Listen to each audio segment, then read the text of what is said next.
ကျမခံစားချက်တွေရဲ့အထက်မှာဘုရားကိုပဲကိုးကွယ်တာဖြစ်တယ်ကျမတို့ခံစားချက်ကိုနေရာဦးစားမပေးဘဲနဲ့ခံစားချက်ရဲ့အထက်မှာယေရှုကိုကိုးကွယ်ဖို့ပဲဖြစ်တယ်ခံစားချက်ရဲ့အထက်မှာမျက်မှောက်တော်ထဲမှာပဲကျမတို့ရှိဖို့ဖြစ်တယ်ဆိုတော့အကြောင်းနဲ့ဒီသချင်းနဲ့ဂုဏ်တော်ချီးမွမ်းရင်းနဲ့သက်သေခံခြင်းပါတယ်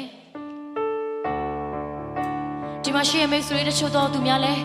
ခံစားရမှာပဲဒီသချင်းလေးကိုဖြစ်နိုင်မယ်ဆိုရင်စာသားလေးကိုတေးချာနားထောင်စေခြင်းနဲ့သင်ရဲ့ဘဝတတမှာခံစားတဲ့အရာတွေအားလုံးဒီသချင်းလေးနဲ့အတူတူဘုရားကိုချီးမွမ်းကိုကိုရရမယ်ဆိုရမယ်တူတူများလဲကျမတို့အတူတူဂုဏ်တော်ဒီသချင်းကိုတူချီးမွမ်းရအောင်လို့ယေရှုနာမနဲ့ဖိတ်ခေါ်ချင်ပါတယ်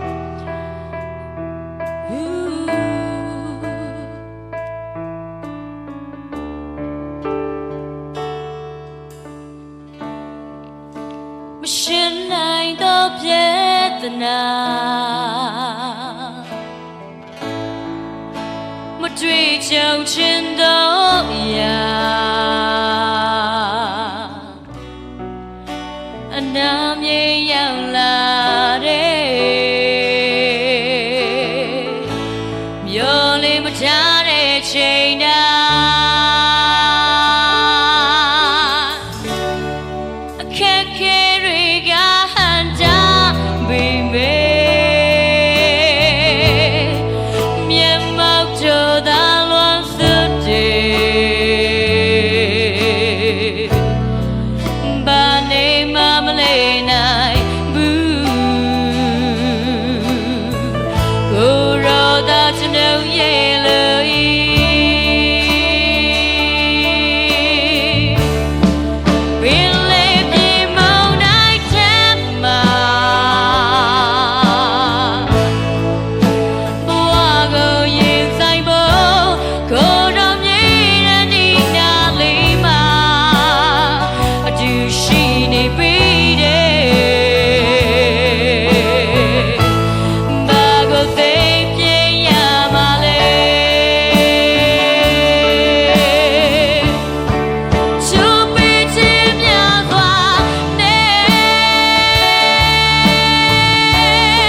ကျမတို့ကရင်ဖွင့်တတ်ကြတယ်ဒါပေမဲ့အဲ့ဒီလူတွေအားလုံးကကျမတို့ကိုတကယ်တော့နှစ်သိမ့်ပေးနိုင်တဲ့လူမဟုတ်ပါဘူးတကယ်ကိုကျမတို့ရဲ့ခံစားချက်တွေကျမတို့အသက်ကွဲနေတဲ့အရာတွေကျမတို့ခံစားနေတဲ့အရာတွေအားလုံးကိုနှစ်သိမ့်ပေးနိုင်တဲ့ရှင်သခင်ကထိုယေရှုခရစ်တော်ပြတပါးရရှိရဖြစ်တဲ့မိတ်ဆွေ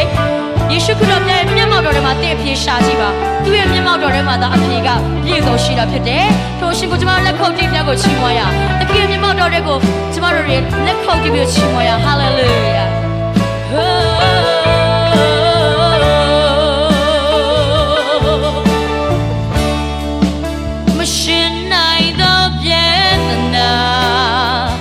ဘဝအသက်တာနေ့ရဲ့စင်တိုင်းမှာမတွေ့ကြုံချင်တော့ရာအနာမြေရောက်လာတဲ့မျောလေးမထားတဲ့ချိန်တိုင်းကျမတို့မမျောလေးတဲ့ချိန်တွေချိန်တွေမှာအခက်ဒုက္ခတွေရောက်လာပါတယ်အခက်ခဲတွေကဟန်တာပေမဲ့မျက်မှောက်တော်သာလွန်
ရောက်စီတဲ့ဘုန်းနဲ့ဖက်ရှင်ကောင်းကြီးရှိပါစေ